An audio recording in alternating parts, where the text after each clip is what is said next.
Pues resultó que ante esta postura que el presidente López Obrador ya manifestó de querer pasar, yo no diría el control, más bien el acompañamiento de la Guardia Nacional a la Secretaría de la Defensa, pues resulta que hoy fue al Senado un colectivo de mujeres feministas a decir una sarta de tonterías. Ricardo Monreal, híjole, es cuando yo digo, señor Monreal, no manche, ¿cómo le da micrófonos a estas personas?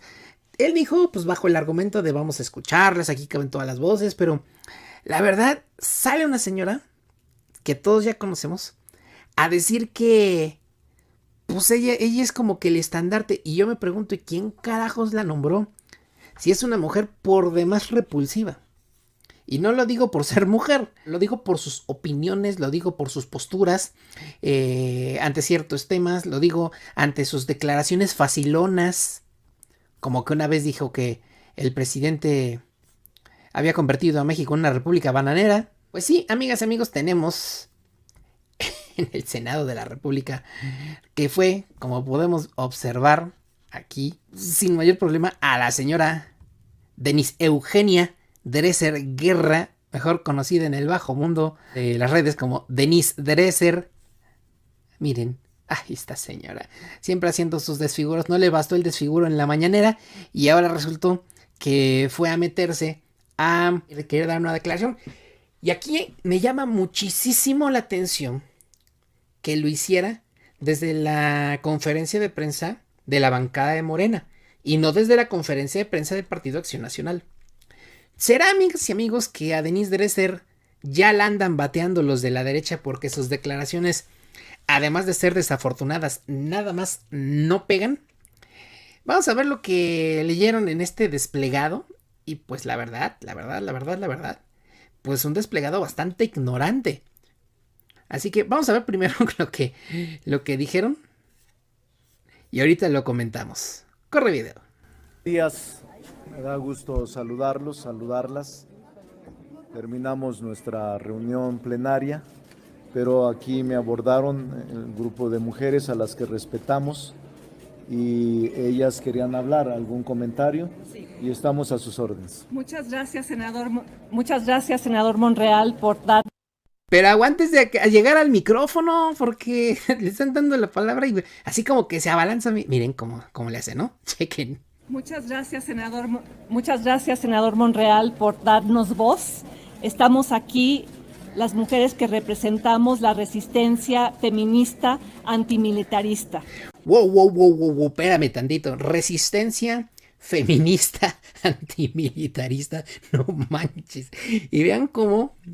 No, en serio, están pa'l pitorreo. Llegan con un cuarto de cartulina en plumón, pusieron hashtag resistencia feminista antimilitarista y teniendo a Denise Dresser como vocera, no me entra en la cabeza. Pero vamos a seguir escuchando. Chequen.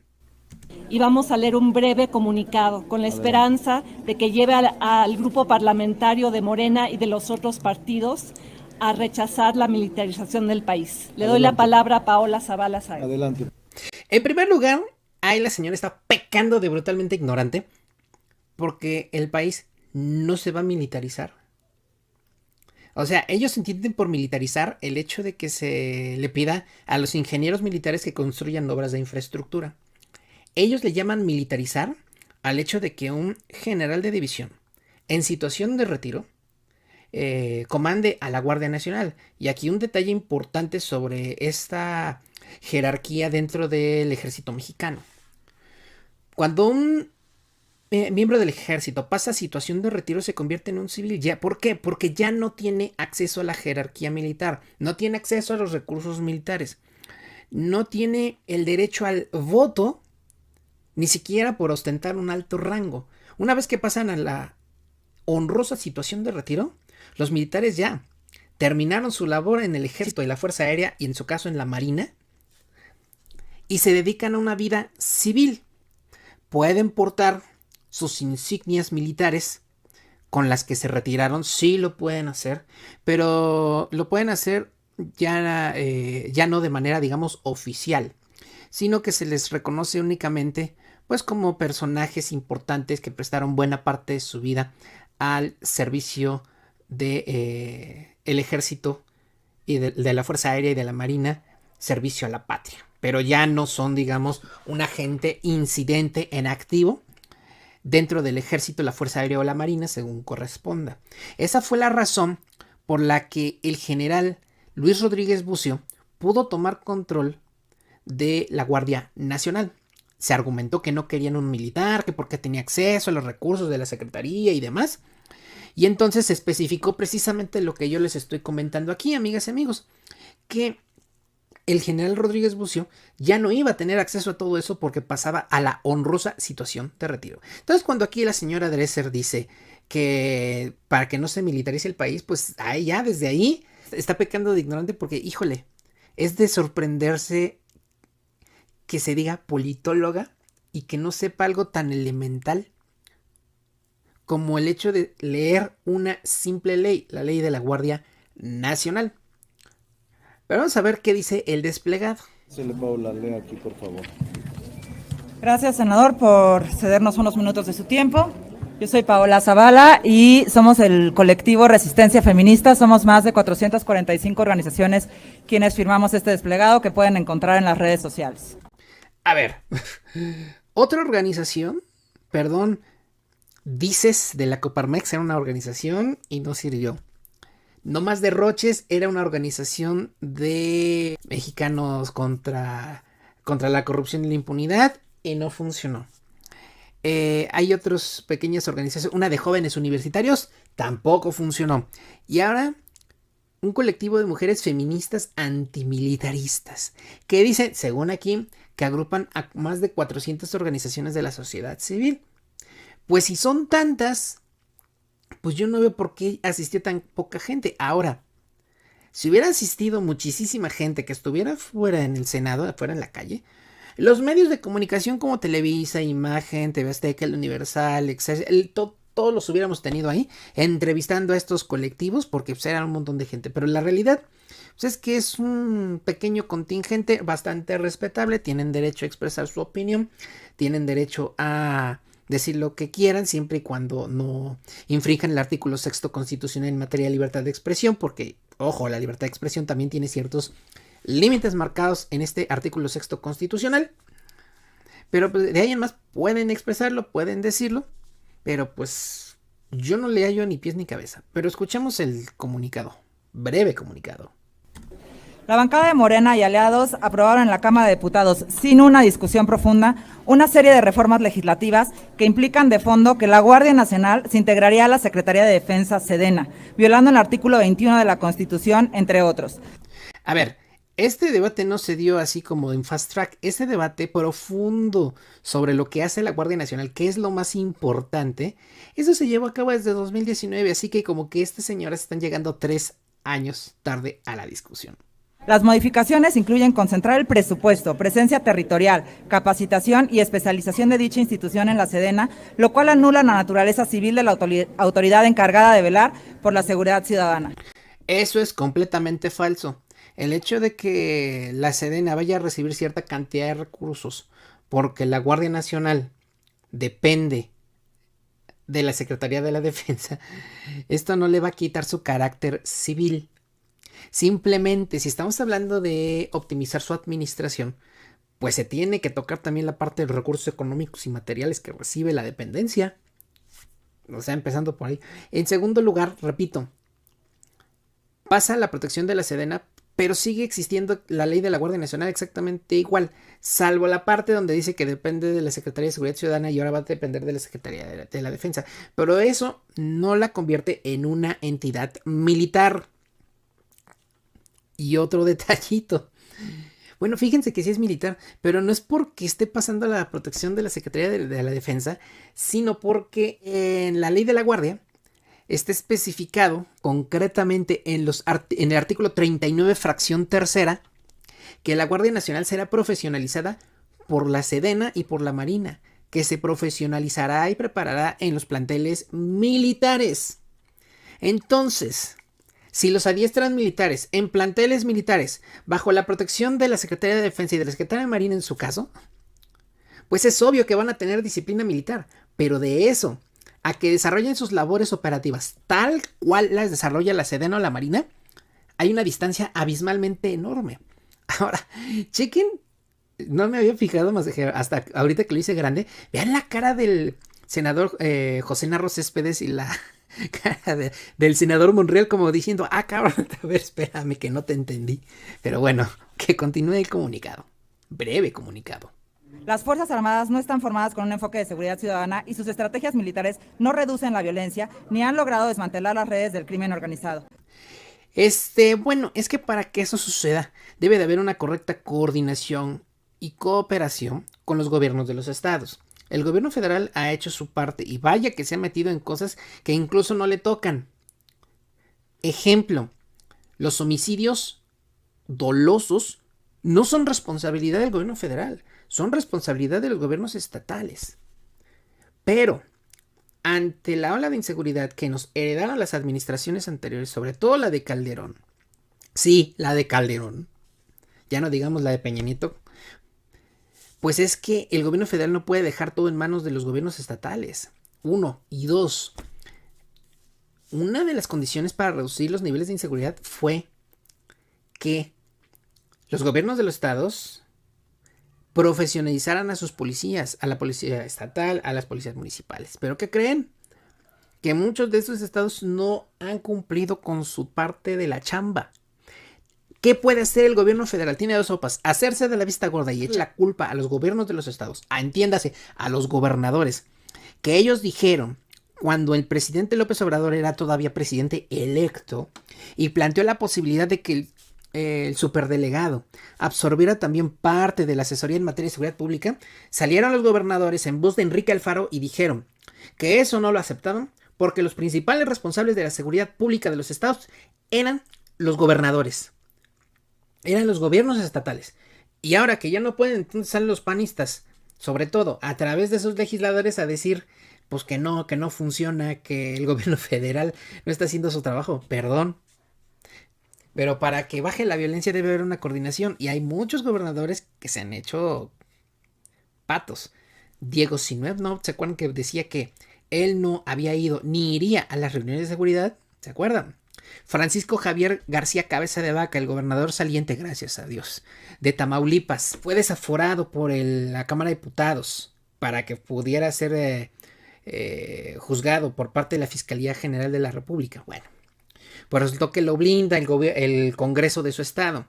Ante la posibilidad, antes de ese blindaje que existía de que fuera detenido, acudió ante el gobierno de los Estados Unidos a pedir asilo político y le dijeron: qué bueno que vienes, mi Panchito Javier, porque aquí tienes unas deudas en materia de presuntas materias de NARCO y delincuencia organizada. Dices.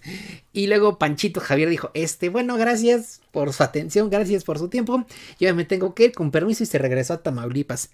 Un día antes de que se declarara ausente del puesto para que tomara control de la gubernatura un interino.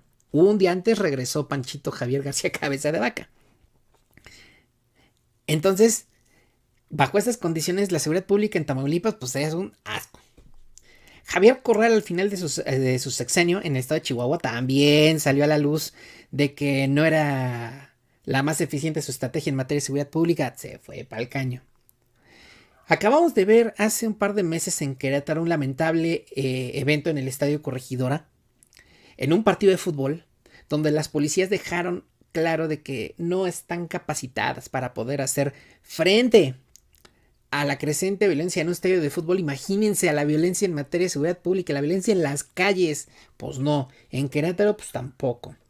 De Durango se habla muy poco, imagínense, porque gobernaba el PAN, ahora gobierna el PRI. ¿Dónde más podemos ver? En el Estado de México, no se diga, gobierna el PRI. Hay una coordinación aparentemente en el Edomex en papel, pero a la hora de la práctica, no. Yo recuerdo cuando vino su santidad el Papa Francisco y uno de los municipios que visitó fue Ecatepec. Me cuentan mis contactos, quien vive en Ecatepec, que cuando vino el Papa Francisco a México y visitó el municipio mexiquense, vieron presencia policíaca como nunca la habían visto en toda su vida. protegieron las calles, había policía de tránsito, no, fue una cosa en la que se respiró por primera vez un ambiente de seguridad en el Estado de México. Obvio, se fue el Papa Francisco y los policías se volvieron a ir a quién sabe dónde. Se presume, hay algunas denuncias incluso, de que los policías del Edomex son usados para la protección de políticos y de empresarios. Ahí está. La Ciudad de México, Miguel Ángel Mancera, antes de que entrara la doctora Sheinbaum, siempre le dijeron, tienes crimen organizado, y él siempre dijo, no. ¡Pum! Se le dispararon cifras de diferentes delitos al señor Mancera, y como quería ser senador, dejó botada la chamba con un interino, José Ramón Amieva, y como el interino ya va de salida, pues ya no tiene tanto tiempo para hacer mucho, ¿no? Entonces, para que bajen los índices de violencia, como plantea aquí la señora Zavala, homónima de cierta diputada, Margarita Zavala, yo la escucho y digo, es muy tramposa esa parte del desplegado. ¿Cómo le pegas al gobierno federal? ¿Cómo le exiges al gobierno federal sin tocar a los gobiernos de los estados? Ojo, amigas y amigos, no digo que no se le exija al gobierno federal. Claro que se le debe exigir al gobierno federal, claro que sí. Pero, ojo con el dato, también se le tiene que exigir al gobierno de los estados, y es ahí de donde están cojeando algunos. Bien, que continúe el desplegado. La Corte Interamericana de Derechos Humanos destacó en el caso Alvarado Espinosa contra México que el mantenimiento del orden y la seguridad pública debe ser reservado primordialmente a las corporaciones policiales civiles y que las Fuerzas Armadas solo pueden participar en ellas de manera excepcional, extraordinaria, regulada, fiscalizada, subordinada y complementaria. Y yo le pregunto a esta señora y también a la señora Dresser, que no la había tenido a cuadro, ¿confían en sus policías locales? Esto, amigas y amigos, yo se lo dije a Vicente Serrano hace ya 3 años en un programa de Sin Censura, cuando apenas estaba creando la Guardia Nacional, que la criticaban por lo de la militarización, y desde entonces está ese debate. Y yo le dije a Vicente, ¿confían la gente en su policía local? O sea, esa es la primera pregunta que tenemos que plantearnos. Porque esta señora habla desde el punto de vista de lo que debería de ser. Pero ojo con el dato, no lo tenemos. Amigas y amigos, no tenemos unas policías locales profesionales, salvo algunas contadas excepciones. Por ejemplo, hay un municipio en Chihuahua, de donde fue presidenta municipal Clara Luz Flores, el municipio de García, me parece, si no me equivoco, que terminó con buenos cuentos en materia de seguridad pública. Igual el municipio de Apodaca, creo que era, no recuerdo qué municipio también, en Chihuahua, ya me acordé. En Chihuahua, María Eugenia Campos también cuentan que terminó con buenos resultados en materia de seguridad pública. Está el estado de Yucatán con Mauricio Vila, panista, también buenos resultados en materia de seguridad. Según el mismo presidente López Obrador plantea, la Ciudad de México ha mejorado mucho en materia de seguridad pública. Ahora con la doctora Sheinbaum al frente. En Nayarit también las cosas se han calmado bastante también. Y así sucesivamente en varios estados de la República. Pero no es la constante, todavía no. Entonces, ¿cómo puedes tú confiarle la seguridad pública a las policías como debe de ser cuando no tienes unas policías todavía bien profesionalizadas? Porque habla desde el ideal, no habla desde la realidad. Y ahí recordemos que las leyes están hechas desde un ideal de lo que debería de ser. Hoy la discusión se encuentra en el Senado de la República y hacemos un llamado urgente para que voten en contra. Exigimos a las senadoras y senadores no violar nuestra Constitución y no aprobar leyes ni reformas militaristas que vulneran nuestra vida, integridad y seguridad. Al presidente de la República, Andrés Manuel López Obrador, que detenga su política militarista y revise la estrategia de seguridad pública. Que detenga su estrategia militarista. Pues, ¿qué querían? Porque les recuerdo, lo vuelvo a repetir. Ellos creen que militarizar un país es igual a confiarles a los militares ingenieros la construcción de infraestructura. Así lo creen ciegamente. Ellos pretenden, ellos quieren, a ellos les gustaría que regresáramos a la época donde se licitaban por empresas privadas ciertas obras de infraestructura y que se inflaran los precios, se hicieran los presupuestos tramposos, que se asignaran a los compadres y que las obras no se entregaran o se entregaran mal. Porque recuerden que estas mujeres, estas señoras pertenecen a un círculo de gente que hacía contratos tramposos. La propia señora Dresser. Ella cobraba, llegó a cobrar 50,000 pesos por una hora de conferencia. 50,000 pesos por una hora de conferencia. Adjudicación directa, por cierto. Una estrategia bélica continúa una guerra fallida que no puede generar un contexto de paz. A la Suprema Corte de la Justicia de la Nación que resuelva de manera inmediata las acciones de inconstitucionalidad, controversias constitucionales y amparos pendientes en materia de militarización. El país merece un órgano efectivo de control que defienda la Constitución y los tratados internacionales en materia de derechos humanos. A ver, ¿cómo dice que dijo? ¿En materia de qué? A la Suprema Corte de la Justicia de la Nación que resuelva de manera inmediata las acciones de inconstitucionalidad, controversias constitucionales y amparos pendientes en materia de militarización. ¿Amparos pendientes en materia de militarización? Ha de estar hablando de los amparos pírricos que han presentado los del PAN ante la Suprema Corte, pero pues de ahí en más, que yo sepa, ¿no? ¿Y cómo lo sabemos? Porque si esos amparos existieran de ciudadanos como usted o como yo, los medios de comunicación chayoteros ya les hubieran dado vuelo, como solo ellos saben hacerlo. Ya lo hubieran publicado y lo hubieran gritado a los cuatro vientos. Loret ya lo estuviera diciendo en Latinus desde cuándo. Y pues no, nadie ha dicho nada de algunos amparos en materia de militarización que vengan del ciudadano de a pie. No de empresarios, no de legisladores de oposición, no. Ciudadanos de a pie como usted y como yo. Pues no, ¿cuáles amparos? ¿De qué me habla? El país merece un órgano efectivo de control que defienda la Constitución y los tratados internacionales en materia de derechos humanos. Y el hecho de integrar a la Guardia Nacional a la Sedena, el solo hecho de integrarla no es violatorio de derechos humanos, ni es violatorio de la Constitución. O sea, el solo hecho de la integración no es violatorio. Lo que sí sería violatorio de la Constitución es que se cambiara la misión de la Guardia Nacional, y que se cambiara incluso sus labores operativas, que se volviera un organismo predominantemente bélico. Sería cuestionable, pero eso no lo podemos saber hasta que no pase de una adscripción a otra, o sea, de la Secretaría de Seguridad a la Sedena, y que empiecen a trabajar. Cuando empiezan a trabajar, si hay violaciones flagrantes en materia de derechos humanos, porque es que la misión era civil y están realizando labores militares, eso sí ya es otra cosa. Pero mientras, nanain, se aguantan, amigas y amigos. O sea, no hagan show donde no hay. A los poderes ejecutivo, legislativo y judicial que le den prioridad a la construcción de paz desde una perspectiva de prevención de las violencias y el delito con perspectiva interseccional restaurativa a nivel federal, estatal y municipal. Ahí estoy totalmente de acuerdo, ¿no?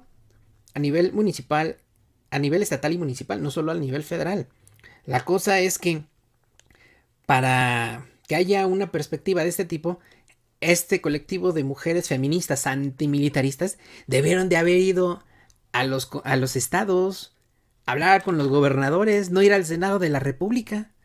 Pues no, ahí como que están un poquito norteadas, pienso yo, porque ir al Senado para reclamar cosas que les competen a estados y municipios, pues por ahí no va, amigas y amigos, sinceramente, ¿eh? No lo digo por apoyar a la 4T, ni específicamente, ni mucho menos, sino porque pues es la verdad, hay que reclamarle a quien corresponde. 1, 2, 3. ¡Resistencia feminista! ¡Antilegalista! ¿Qué? Pues muchas gracias, les damos la bienvenida y... ¿Cómo? Así como, y la señora Dresser, 1, 2, 3. ¿Qué mal se ven? A ver, vamos de nuevo. Este estaba para el bonus, amigas y amigos. Federal, estatal y municipal. 1, 2, 3. ¡Resistencia feminista! ¡Antilegalista! Ah, ya, antimilitarista. Ah, bueno, ya entendí. Gracias. Pues muchas gracias, les damos la bienvenida y recibimos con respeto su propuesta y que les vaya bien. Que les vaya bien. Que les vaya bien. Sí. Sí. Que les vaya bien. Así como. Que les vaya bien. Ahí termina esto. Pero luego, fíjense cómo dice aquí este canalito de Ricardo Alemán. Citlali Hernández huye tras cuestionamiento de Denise Dresser sobre la militarización. Pero no, lo siento, eso no pasó así. Y luego, y aquí viene el de la octava. Citlali Hernández pone en su lugar a Denise Dresser. No grite.